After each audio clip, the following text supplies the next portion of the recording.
My daughter thought I hadn't noticed her slipping something into my leather jacket pocket, her face perfectly composed as she wished me good night. But the next morning at breakfast, I placed it directly in her hands. What happened next will shock you to your core. Before we continue, please subscribe to the channel and let us know in the comments where you're watching from. The smell of burning pancakes filled the kitchen as Seraphina's fork clattered against her ceramic plate. Her perfectly manicured nails, painted that deep burgundy she'd insisted on for her 26th birthday, drummed against the oak table in a rhythm that spoke of barely contained frustration. "Dad, I need $8,000 by Friday." The words sliced through the morning air like a blade through silk. I set down my coffee mug slowly, the ceramic making a soft click against the saucer. Through the window, I could see Mrs. Patterson from next door walking her ancient golden retriever, the same peaceful routine that had marked my mornings in this Portland suburb for the past 15 years.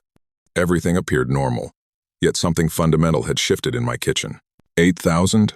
I repeated, my voice carefully neutral. "That's quite specific, Sarah."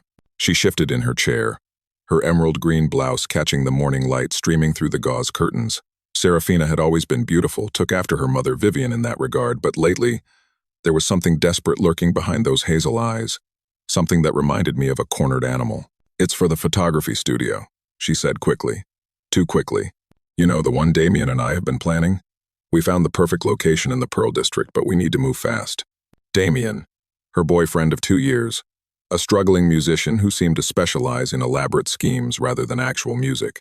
I'd watched my daughter change since meeting him, watched her confidence morph into something edgier, more reckless. "Sarah, we've been through this." I pushed back from the table, the chair legs scraping against the hardwood floor with a sound that made her flinch. 3 months ago, it was the down payment for your apartment that you never moved into. Before that, the car repair that somehow cost twice what the mechanic originally quoted. Her cheeks flushed pink, a telltale sign she'd inherited from her mother. When Vivian got embarrassed or caught in an inconsistency, the same rosy color would bloom across her fair skin. "This is different, Dad. This is my future we're talking about. Your future." I stood, moving toward the kitchen sink where last night's dinner dishes waited. "Tell me, what happened to your savings from the graphic design work, the freelance projects you've been doing?" The silence stretched between us like a chasm.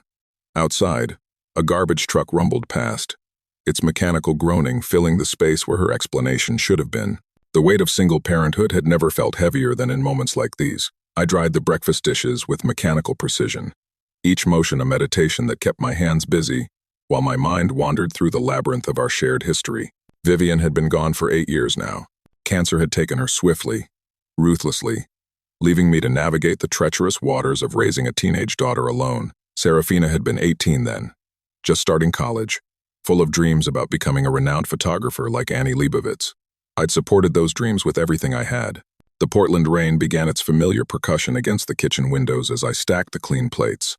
Behind me, Sarah's chair creaked. She was fidgeting, a habit that emerged whenever she felt cornered, just like when she was 12, and I'd discovered she'd been forging my signature on poor report cards. "Dad, you're not listening to me." Her voice carried that particular tone of exasperation that had become her default when dealing with parental resistance. I turned from the sink, tea towel still in my hands. "I'm listening, sweetheart. I'm just trying to understand why every opportunity requires an immediate cash infusion from my retirement account." The numbers were burned into my memory like brands.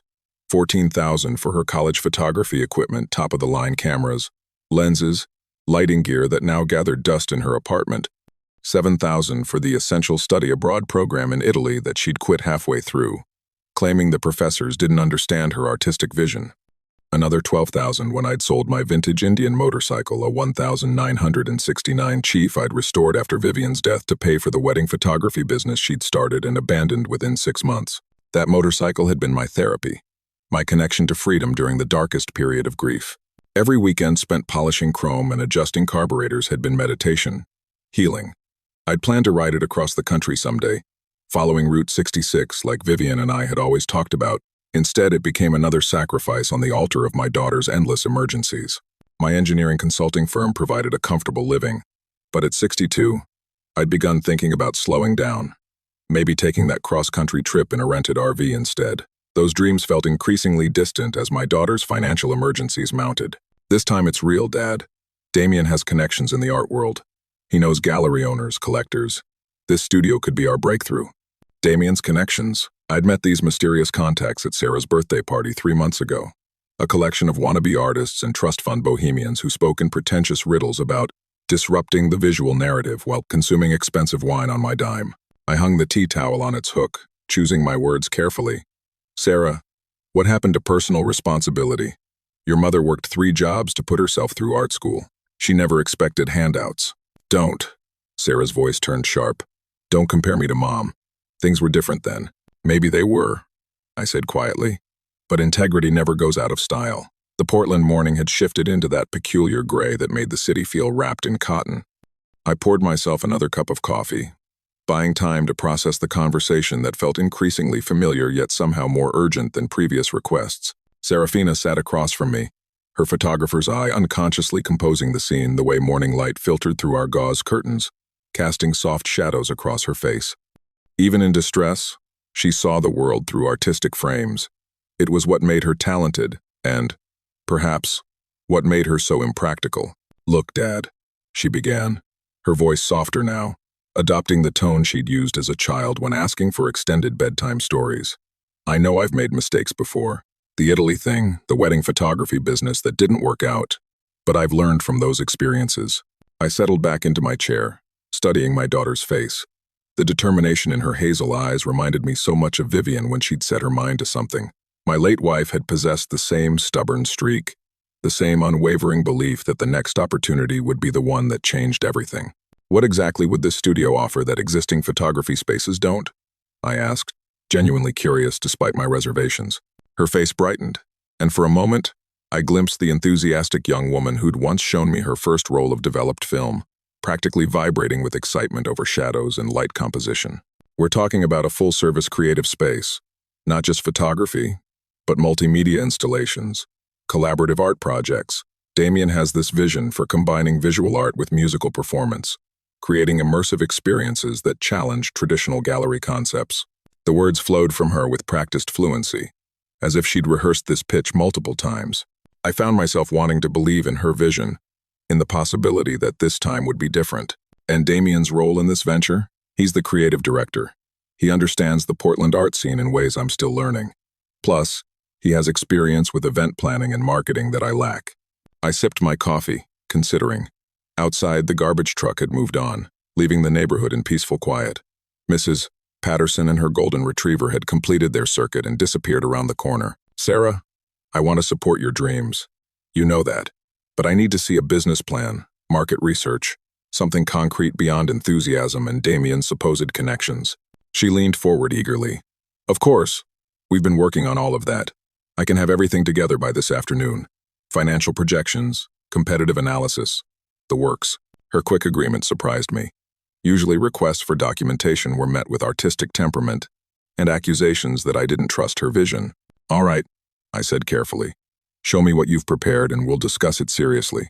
For the first time that morning, Sarah smiled genuinely, and I allowed myself a moment of hope. The rest of the morning passed with an ease I hadn't felt in our house for months. Seraphina hummed while loading the dishwasher, her movements light and purposeful. She even volunteered to run errands, picking up groceries and stopping by the dry cleaner to collect my winter coats, unusual helpfulness that I attributed to renewed optimism about her business prospects. I'll have those documents ready by 3. She called from the hallway, car keys jingling in her hand. Dad, thank you for giving me a real chance this time. It means everything. The front door closed with a gentle click, leaving me alone with coffee and cautious hope. Perhaps I'd been too harsh in my judgments. Seraphina was 26, old enough to have learned from previous mistakes. Maybe Damien's influence wasn't entirely negative. Some people needed partners to help them channel their creativity into practical applications. I spent the early afternoon in my home office, reviewing client blueprints for a sustainable housing project in Southeast Portland. The work required the same analytical precision that had made me successful as a structural engineer, identifying load-bearing elements, calculating stress points, ensuring foundations could support ambitious designs. Building things that lasted required both vision and mathematical certainty. Around 2:30, my phone buzzed with a text from Sarah. Running slightly behind, but have amazing news.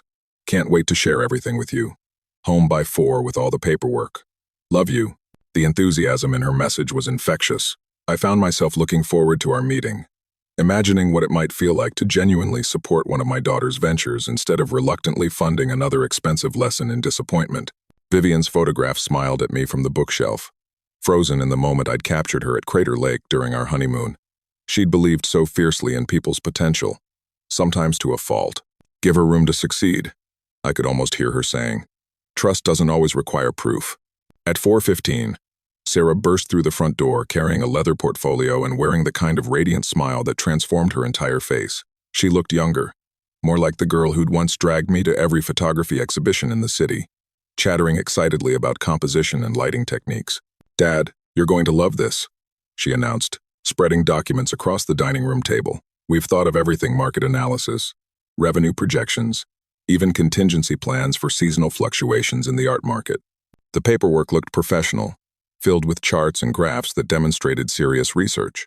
For the first time in years, I felt proud of my daughter's thoroughness rather than exasperated by her impulsiveness. This is impressive work, Sarah, I admitted, scanning the financial projections. You've clearly put considerable thought into the practical aspects. Her smile could have powered half of Portland. We spent the evening going through every detail, and I went to bed feeling genuinely hopeful about her future. It was nearly midnight when I hung my jacket in the bedroom closet, exhausted from our long evening of reviewing Sarah's business proposal. We'd ordered Thai takeout and spent hours going through every detail, her enthusiasm proving contagious as she explained market opportunities and creative partnerships. For the first time in months, I'd gone to bed feeling genuinely hopeful about my daughter's future. The next morning brought Pacific Northwest rain in earnest, the kind of steady downpour that made staying indoors feel like a luxury. I was reaching for my leather jacket, planning a quick run to the hardware store, when my fingers brushed against something foreign in the inner pocket. My hand closed around a small, cylindrical object, wrapped in tissue paper. Confusion gave way to cold certainty as I unwrapped it carefully, revealing a vintage gold locket, ornate, clearly expensive. Definitely not mine. The piece was beautiful, engraved with delicate Victorian scrollwork and heavy enough to suggest real gold rather than plate.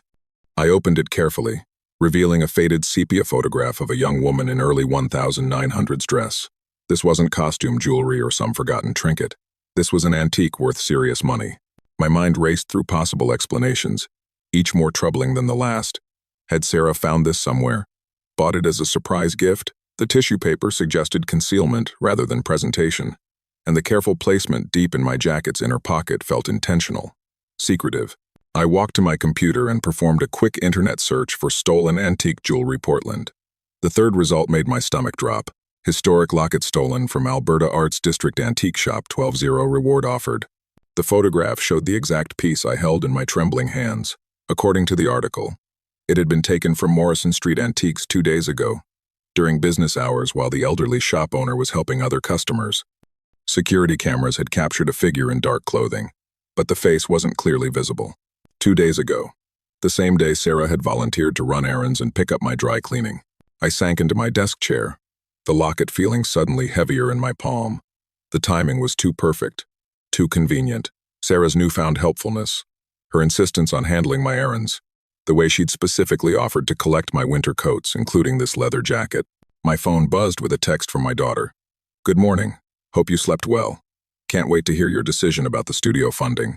Meeting with potential investors this afternoon. Potential investors? I stared at the locket, understanding flooding through me like ice water. The elaborate business proposal, the professional documents, the heartfelt appeals to my paternal pride, all of it had been theater, designed to distract me while she used my home as a storage facility for stolen goods. The rain continued its assault against the windows, but I barely heard it over the sound of my heart breaking. I sat motionless at my desk for nearly an hour, the stolen locket growing warm in my palm as my mind processed the magnitude of my daughter's deception. The business proposal, the professional documents, the heartfelt appeals to my paternal pride, all of it had been theater, designed to distract me while she used my home as a storage facility for stolen goods. The antique shop article provided disturbing details. Morrison Street Antiques was owned by Harold Kovac, an 83-year-old Holocaust survivor who'd built his business over 4 decades, specializing in estate jewelry and family heirlooms. The locket had belonged to a local family for generations, consigned for sale to help pay medical bills. Mr. Kovac was offering a 12-0 reward, probably more than his entire monthly profit margin. I thought about calling the police immediately, but something held me back. Perhaps it was fatherly instinct, Or maybe the desperate hope that some innocent explanation still existed. More likely, it was the need to understand the full scope of Sarah's deception before making irreversible decisions. Instead, I made a different choice. I carefully rewrapped the locket in its tissue paper, then walked to the kitchen. Sarah's morning ritual was predictably consistent. She always came downstairs at exactly 8:30, expecting fresh coffee and whatever breakfast I'd prepared. Today would be no different, except for one crucial detail.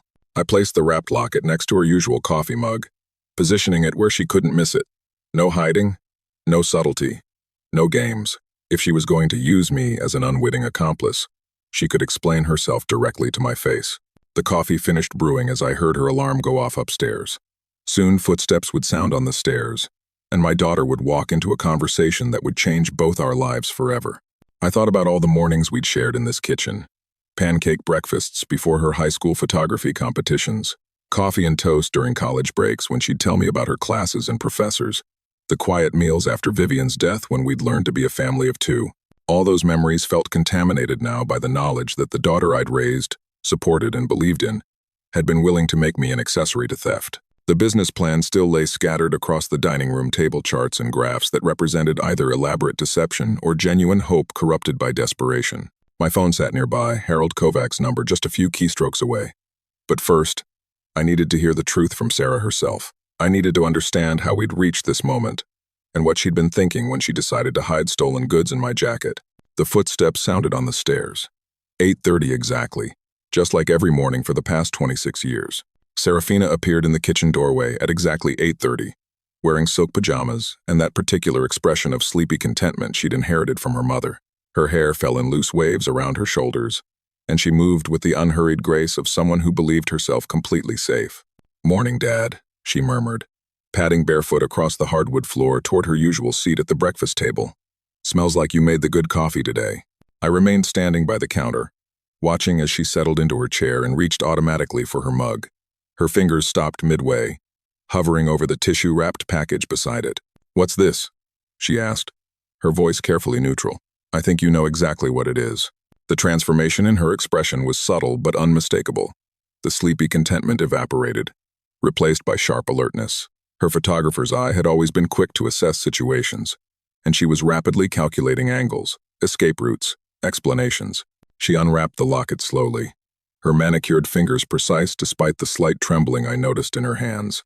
When the gold caught the morning light, she inhaled sharply, a sound that might have been surprise if I didn't know better. "Dad, I have no idea where this came from. It came from Morrison Street Antiques, 2 days ago, the same day you volunteered to pick up my dry cleaning." Sarah set the locket down carefully, as if it might explode. Her hazel eyes darted toward the kitchen doorway, probably calculating whether she could reach her car keys before I could stop her. "You're scaring me," she said, adopting the wounded tone that had worked so effectively during her teenage years. "Why would you think I had anything to do with stolen jewelry?" "Because someone with access to this house, someone who knew my routines, someone who could plant evidence while appearing to help with innocent errands, put this in my jacket pocket." The color began draining from her face. Whatever plan she and Damien had constructed, it apparently hadn't accounted for my methodical discovery process. "Dad, please listen to me." She stood up abruptly, the chair scraping against the floor. "This is all a misunderstanding. Maybe someone is trying to frame our family, using your reputation to cover their own crimes." "Sit down, Seraphina." Something in my tone made her comply immediately. Outside, the Portland rain had intensified, drumming against the windows with increasing urgency. The locket was hidden in my jacket pocket. I continued, my voice steady despite the storm of emotions raging inside me. Someone wanted me to be found with stolen goods, either as an unwitting accomplice or as a scapegoat. Her breathing had become shallow, rapid. The confident young woman who'd presented business proposals the night before had been replaced by someone cornered and desperate. "Tell me the truth, Sarah. All of it." The silence stretched between us like a frozen lake, fragile and dangerous. Seraphina's hands lay flat on the table, her knuckles white against the dark wood. When she finally spoke, her voice was barely above a whisper. It was supposed to be simple. In and out, nothing traceable back to us. The confession hit me like a physical blow, even though I'd prepared myself for it. Hearing my daughter admit to theft made everything real in a way that evidence alone couldn't. "Us?" I asked, though I already knew the answer. "Damien and me." He said the old man had insurance, that pieces like this just sit in shops for years anyway. We weren't hurting anyone real. You were hurting Mr. Kovac, you were hurting me. You were destroying yourself. She looked up then, tears streaming down her cheeks. For a moment, I saw my little girl again, the one who used to climb into my lap when thunderstorms frightened her. Dad, we owe money to dangerous people. The photography studio thing that was real. But we also have gambling debts. Damien got involved with some guys who don't accept late payments or excuses. How much? $30,000. The number hung in the air like smoke. No wonder she'd been so desperate, so willing to risk everything. 30,000 would have bankrupted me, destroyed my retirement plans, but it might have saved her life. So you decided to make me an accessory to theft instead? No. She stood up violently, the chair toppling backward. We were going to sell it quietly, pay off the debt, and you'd never know. The studio business plan was real, we just needed more time to make it work. And when the police traced the locket back to my jacket, her silence answered everything. They had planned to sacrifice me if necessary. Let me take the fall while they escaped consequences. Sarah listened to me very carefully. I said, reaching for my phone. I'm going to call Mr. Kovac and arrange to return his property. Then we're going to contact the police together. And you're going to tell them everything. Dad, no. Please. These people will kill us if we don't pay them back. Then we'll figure out another way. But I won't be party to theft. And I won't let you destroy yourself trying to solve problems with more crimes. I dialed the number I'd memorized from the internet article. It rang twice before an elderly voice answered. Morrison Street Antiques. Harold speaking. Mr. Kovac, this is Douglas Harper. I believe I have something that belongs to you. Across the table, my daughter buried her face in her hands, her shoulders shaking with sobs that sounded like breaking glass. The Portland Police Department's interview room smelled like disinfectant and broken dreams. I sat across from Detective Maria Santos, the stolen locket secured in an evidence bag between us, while my daughter waited in a separate room with her court-appointed attorney. Mr. Harper, we appreciate your cooperation, Detective Santos said, her voice professionally sympathetic. This can't be easy, turning in your own family. Through the one-way window, I could see Seraphina in handcuffs, her silk blouse wrinkled and tear-stained. She looked younger than her 26 years, vulnerable in a way that made my heart ache despite everything she'd done. Tell me about the gambling debts. Detective Santos continued. I recounted Sarah's confession, the $30,000 figure that had driven her to theft. The detective nodded, unsurprised. Damien Fletcher, that's his real name, runs a small-time operation targeting young professionals, gets them hooked on high-stakes poker games, then offers alternative payment arrangements when they can't cover losses. Alternative arrangements? Theft, usually. He provides targets and methods. They provide access and alibis. Your daughter wasn't his first recruit. The systematic nature of it made me sick. Sarah hadn't been driven to desperate measures by artistic passion. She'd been manipulated by a predator who specialized in exploiting people's weaknesses and financial desperation. What happens now? Seraphina will face charges for theft and conspiracy. Given her cooperation and first offense status, probably 18 months in county jail, followed by supervised probation. Fletcher's looking at 5 to 7 years. This wasn't his first operation. Through the window, I watched my daughter sign documents, her photographer's hand steady despite the circumstances. She'd inherited Vivian's grace under pressure, even in the worst situations. Mr. Harper, there's something else you should know. Detective Santos leaned forward. When we searched Fletcher's apartment, we found a notebook with detailed plans. He was setting up your daughter to take the full fall for multiple thefts. The plan was to plant evidence in your house, then tip off police anonymously. The betrayal within the betrayal shouldn't have surprised me, but it did. Sarah had been as much a victim as a perpetrator, manipulated by someone who'd never cared about her at all. An hour later, I stood outside the police station in the rain, waiting for Sarah's attorney to finish the paperwork for her release on bail. She emerged, looking exhausted, her makeup gone, her confidence stripped away. Dad, not here, I said quietly. We'll talk at home. The drive back through Portland's familiar streets felt surreal. The comfortable neighborhood where I'd raised my daughter suddenly seemed like a place where strangers lived, where good intentions could be weaponized against the people you loved most.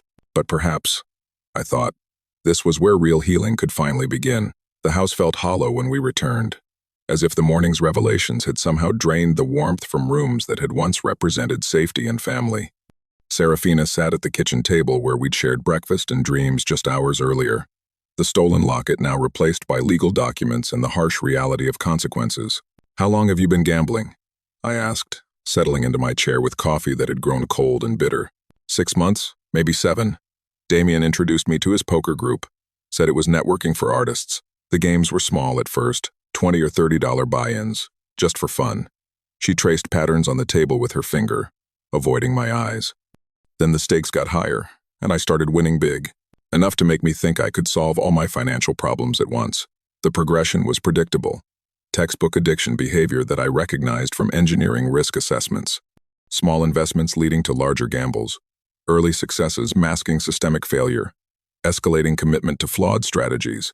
When did you realize you were in over your head? About 2 months ago. I'd lost everything I'd won, plus most of my savings, plus money I'd borrowed against my car. That's when Damien suggested alternative solutions. Theft. The words sat heavy between us. My daughter had crossed a line that couldn't be uncrossed, betrayed trust that couldn't be simply repaired with apologies and good intentions. Dad, I need you to know I never wanted to hurt you. The plan was for you never to find out. We were going to sell the locket to a private collector, pay off the debts, and start fresh with the photography studio. By making me an accessory to your crimes. By protecting you from knowledge that would destroy you. Her voice carried a note of desperate rationality. If you didn't know anything, you couldn't be held responsible. But if things went wrong, Damien said. She trailed off, but I understood. If their scheme had unraveled, I would have been the fall guy, the unwitting accomplice whose house contained stolen goods. Sarah, I've enabled your irresponsibility for years. Every time I bailed you out of financial trouble, I taught you that consequences were negotiable. I bear some responsibility for where we are now. No, Dad, this is on me. My choices, my mistakes, my addiction. For the first time in the conversation, she met my eyes directly. The honesty in her gaze reminded me of Vivian during difficult conversations, painful truths spoken with love rather than cruelty. What happens next depends on you, I said finally. The legal system will run its course. But after that, you'll have to decide who you want to be. I can't make that choice for you anymore. Outside, Portland's rain had gentled into the kind of mist that made everything look soft and forgiving. But some stains required more than weather to wash clean. 18 months later, I stood in the same kitchen, preparing breakfast for one. The Portland morning was crisp and clear. Mount Hood visible in the distance like a promise of stability in an ever-changing world. The house felt different now, not empty, but peaceful in a way I hadn't experienced since Vivian's death. Seraphina had served 14 months in county jail, followed by supervised probation and mandatory counseling for gambling addiction. She'd been released 3 weeks ago, but we'd agreed she needed to establish independence before rebuilding our relationship. She was living in a transitional housing program in Southeast Portland, working at a nonprofit that provided photography services for adoption agencies, honest work that utilized her talents without exploiting vulnerabilities. My phone buzzed with a text from her. Dad, wanted you to know I got the full-time position at the nonprofit, starting Monday. Also, I'm 8 months clean from gambling, one day at a time, like they say. I smiled, feeling cautious pride mixed with realistic expectations. Recovery wasn't linear, and trust had to be earned back incrementally, through consistency rather than grand gestures or emotional appeals. The kitchen table now held mail from Harold Kovac, the antique shop owner whose locket had catalyzed our family crisis. He'd written periodically throughout Sarah's incarceration, sharing updates about his business and expressing hope for my daughter's rehabilitation. His kindness towards someone who'd stolen from him demonstrated grace I was still learning to emulate. Douglas, his latest letter read, I wanted you to know that your daughter's testimony helped police uncover a larger theft ring. Damien Fletcher was connected to burglaries across 3 counties. Sometimes one person's courage to do the right thing protects many others from similar harm. The letter reminded me that moral choices often had consequences beyond our immediate understanding. By refusing to enable Sarah's deception, I'd potentially saved other families from similar betrayals. My engineering work had evolved too. I'd begun specializing in pro bono projects for community organizations, homeless shelters, youth centers, nonprofit housing developments.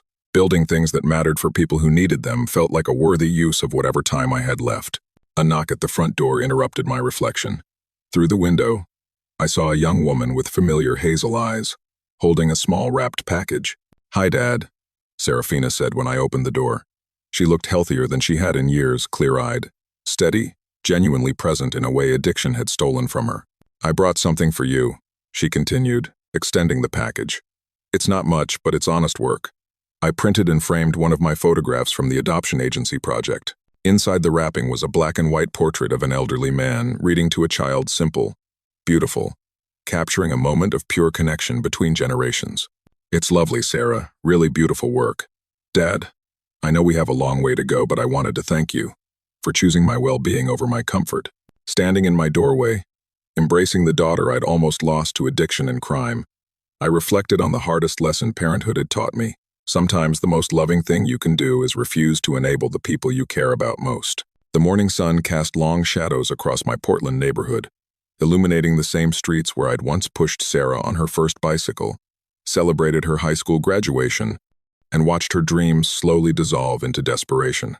The geography hadn't changed, but everything else had transformed through the painful alchemy of consequences and redemption. "Dad, can I ask you something?" Sarah said as we settled on the front porch with coffee, maintaining the careful distance of people rebuilding trust brick by brick. "Of course. That morning when you found the locket, you could have just returned it quietly. Covered for me one more time. Why didn't you?" I considered the question, thinking about all the moments over the years when I'd chosen short-term peace over long-term growth, when I'd solved her problems instead of letting her develop the strength to solve them herself. "Because enabling your self-destruction wasn't love," I said finally. "It was fear disguised as generosity. Fear that you couldn't handle real life. Fear that you'd stop needing me if I stopped rescuing you from every consequence." She nodded slowly, understanding flickering in her eyes. "The counselor said the same thing. That addiction thrives when people around the addict prevent natural consequences from occurring. Your mother would have made the same choice," I added, thinking of Vivian's fierce belief in personal responsibility. "She loved you enough to let you fall when falling was the only way you'd learn to stand again." A young father rode past on his bicycle with his daughter perched in a safety seat behind him, both of them laughing at something only they could hear. The scene reminded me of countless similar moments from Sarah's childhood innocent times, when protection meant helmets and training wheels, rather than difficult decisions about accountability and love. "I won't pretend this story has a perfect ending," I said. Looking at the camera, I imagined capturing this moment. Recovery is ongoing work. Trust rebuilds slowly, and some relationships never fully heal from betrayal. But sometimes, refusing to enable destructive behavior is the greatest gift you can give someone, even when it feels like cruelty. Sarah squeezed my hand gently. "Thanks for loving me enough to let me hit bottom, Dad. It's the only place I could push off from to swim back to the surface." If you're facing a situation where someone you love is asking you to compromise your values, to hide their mistakes, or to shield them from consequences they've earned, remember, true love sometimes requires saying no. It means choosing their long-term well-being over your short-term comfort. Subscribe to hear more stories about difficult choices and second chances. And remember, sometimes the hardest thing and the right thing are exactly the same thing.